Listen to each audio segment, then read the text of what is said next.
Hello, my name is Stephanie, and I'll be presenting my reflection assignment of this whole term. So I did choose only 4 questions, so let's start off.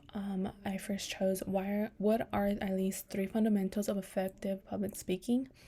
I chose clear organization of the speech. I think this really matters because if you're not making your speech to flow and easy to go along with and understand, it's not gonna your message of what you're trying to give is not gonna be clear, especially if you're just jumping around. The audience is mostly gonna be focusing on oh, how did this connect with that, she started off with this or that, and they're gonna be more focused on trying to figure out the message instead of just if you organized it well, they wouldn't have to try, they would just maybe have a few questions here and there. As that as well is interlocks with of the usage of how you're using your language, and that's very important as well, I feel, because it's important to have clear language. If you're using vivid language, to use it properly, and because as well as the if it's appropriate to the occasion, to the tone and to the audience, or the topic, I mean appropriate to the topic. All these interlocks with each other, because if you don't have a organized speech, the audience is going to be confused and trying to figure out the message. If you don't use your language correctly as well, it could be they're not going to understand. They're going to be trying to figure out again, and that's not what you want. You want to make it as simple as possible. I think it's one of their key fundamental is knowing your audience. I think this at least I want to give an example of, let's say if you're running for president or you're trying to be a governor, knowing when you're going in campaign, knowing the cities of where you're going. Let's say you need to know the people, the majority there, what they stand for, what they usually approve to. So you need to know your audience to want to try to relate to them the most as possible.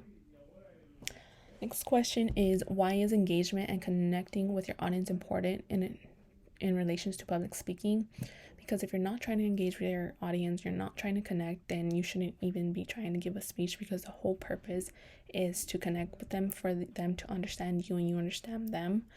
You're trying to get a message. Sometimes you're trying to either motivate them, you're trying to either persuade them into getting maybe a product, and so this is by this you need to connect with your audience, you need to engage with them. What areas do I think I did well in, and what areas could I improve in? I think overall, and the feedback you gave me, Professor, is I think I did good at organizing my speeches, the way I laid them out. I think I managed my time pretty well, surprisingly, because I think I'm a rambler, which is why I can only choose 4 questions, because if I chose more, I'd really ramble like right now. Anyways, things I could improve in is I think my transitions between my key points. I think sometimes like I would just jump straight in and not like make it easily flow. I think I need to work on that a little bit more.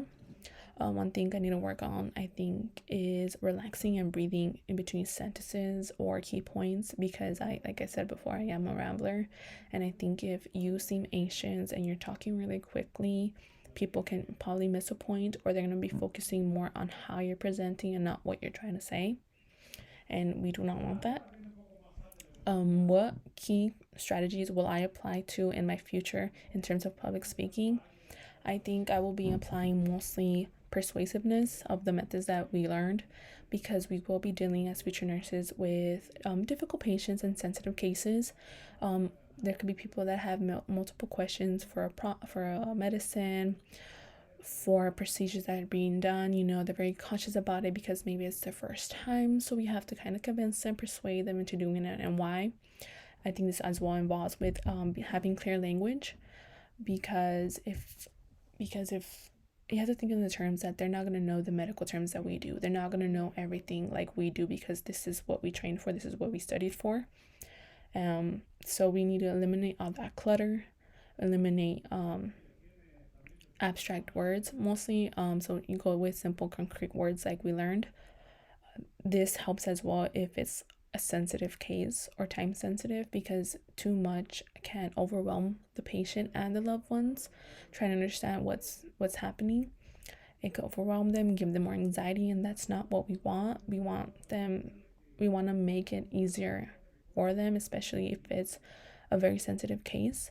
We want to make it as easy as possible for them to understand what's going on and how it's going to be done, and not give them more hardship than they're maybe going through already because they're in a hospital, which I mean is not always a hard case, but if it is, I think this is what we should be doing with every patient either way, because like I said, they're not going to know what we know exactly. So I would like to think of it as like how I learned, the first time hearing something, I'm like, oh, I prefer to know overall what's going on and then learn the complexity of it.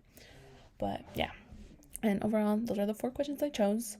I would just like to say thank you, Professor, for your time and for going over everything and giving us feedback.